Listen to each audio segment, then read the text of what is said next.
Hey, you bet you sweet patootie. I'm your host. Welcome back to a brand new year. Now, if you're listening to this and it's not the new year, that's okay because this episode has got some gold in it, regardless of the time of year. If you are listening at the start of the year, this is a great way to start. So I want you to take a breath wherever you are right now. If you're driving, keep your eyes on the road. If you're walking, let your pace slow slightly. And if you're sitting down, just let your shoulders slightly drop. See, this episode isn't about motivation. It's not about fixing yourself. It's about listening to the answers you already have. I'm going to ask you a series of questions. You don't need to answer them all, just the ones which land. Because the ones that land are the ones that matter. Let's start here.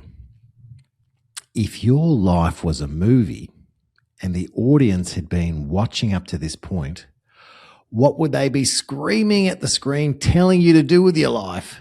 You know, like when you see a movie and you know what the main character should do and you're like, why don't you just do that? Tell her you love her or, leave town or whatever it is. What would people be screaming at your movie right now? Screaming, telling you what to do with your life. No need to overthink it. The first answer you've thought of is usually the honest one. All right, now this one. What are the emotions you are unprepared to feel? Is it fear, grief, loneliness, anger, joy even? And when fear shows up, what do you do instead of feeling it? Do you stay busy? Do you scroll on your phone? Do you drink? Do you smoke? Do you train harder? Do you distract yourself? Just notice. No judgment.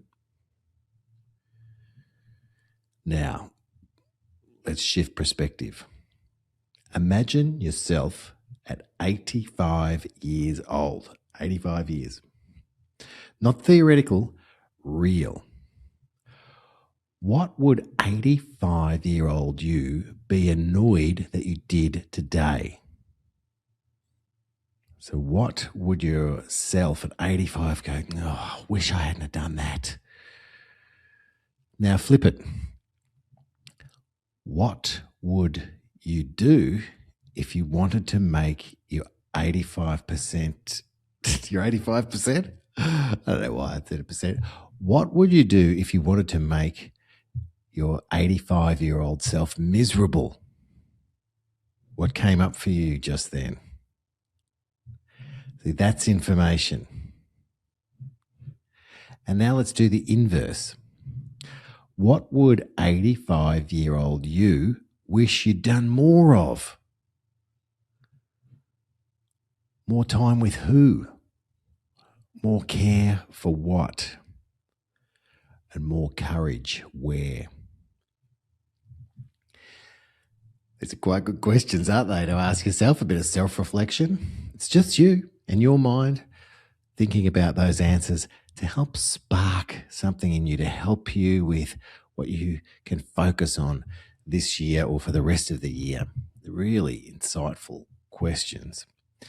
Now let's zoom out a bit. What thoughts did you repeat too many times last year? What thoughts did you repeat too many times over the last year? Self-doubt? Was it pressure? Were you saying to yourself that you're not enough? You can't do this? Now ask yourself, what were you worrying about 3 months ago? And do you even remember it clearly now? And if that faded, will what is consuming your mind right now matter in 3 months? Let that land. What's consuming your mind right now? Will that matter in 3 months' time?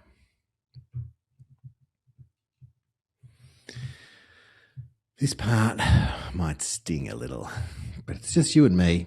There's no judgment. It's just a bit of self-reflection for all of us. What is the conversation you've been avoiding to have? Maybe with someone else, or maybe with yourself. Now what is the one thing you know you should be doing, but you keep pushing it off? What's that one thing that you know that you should be doing, but you keep pushing it off, putting it off? You just know you should be doing it. See, you already know it. And here's a deeper layer. What discomfort do you need to lean into instead of resisting? Because discomfort avoided doesn't disappear. It just shows up later as frustration or regret. All right, now let's simplify. If you could only do one thing next year, what would it be? Just one. If you could do one thing, well, this coming year or in the next 12 months, let's say, what would it be? Just one thing. Now let's build on that. What would have to happen by the end of next year for you to look back and call it a success? What would have to happen by the end of this year or in the next 12 months for you to look back and say, I had a really successful 12 months? Not 10 things, not the perfect life, just success, whatever that is for you. You know, we get so caught up, and if time and money wasn't an object, what would you do? And all this kind of stuff. That's great. And I love doing those exercises. This is not that exercise.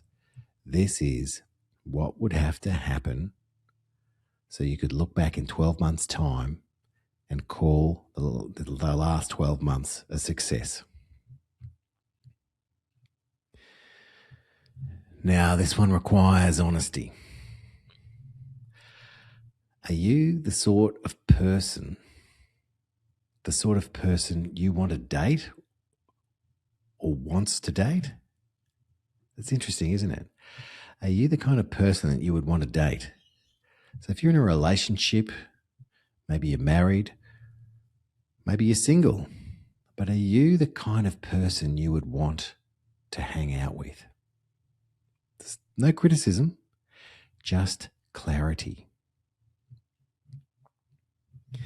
Now, if you removed everything you currently use for self-worth, what would remain? That's interesting, isn't it? If you removed everything you currently use for self-worth, what would remain?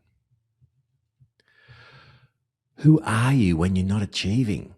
Isn't that an amazing question? Because look, I've got a lot of goals and I take a lot of action to the things that I want to do. But when I heard this question, the question of who are you when you're not achieving, I thought, oh, wow, because I'm always trying to achieve. When you're not producing or when you're not proving to yourself or others, who are you? It's a question worth answering, isn't it? Now let's slow again. Where are you? Let me get this right. Where are you sacrificing joy today for a problem that you won't even remember later? Let me say that again so I can say it right for you. Where are you sacrificing joy today for a problem you won't even remember later? So maybe you're thinking about a negative issue and it's robbing you of your joy today in this present moment, this beautiful moment that you have access to now. But maybe you're not accessing it.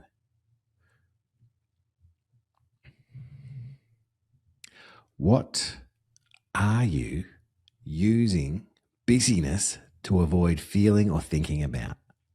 So what are you using busyness to avoid thinking or feeling about? It's interesting, isn't it? Because stillness has answers, but it also sometimes has discomfort. But in the stillness, there are answers. Now, quietly thinking, are you happy? Honestly? Not all the time, not perfectly, but overall? Are you happy? And finally, what is the one thing you must preserve in your life to experience real joy and meaning? What is that for you? What's the one thing you must preserve in your life to experience real joy and meaning? Is it your health? Is it your relationships, your agency, your curiosity, your kindness? Whatever it is, protect it. You don't need to fix everything. You don't even need to answer every question. Just take one insight from this episode and let it shape one small action. Because clarity doesn't come from force. It comes from listening. And you already know more than you think. You already have the answers to a lot of these questions inside. Now, you know I'm all for coaching and getting an outside perspective and feedback. And then there's times where you just be honest with yourself and you know the answers. I'm looking forward to a great year with you. There's so many great things happening for the community, for the Rise and Thrive Conversations for Greatness community. And I've got some great guests lined up for this year. Thanks for allowing me to be in your ears. And I really hope this episode is a catalyst for something great in your life. Stay awesome, and I'll see you in the next one. Thanks for joining us on Rise and Thrive Conversations for Greatness with John Merkus. Remember, you are loved, you are worthy, and you do matter. Embrace the journey of personal growth and motivation. Let's go out there and do something great. Follow or subscribe for more insights and inspiration every Tuesday. Until next time, stay awesome.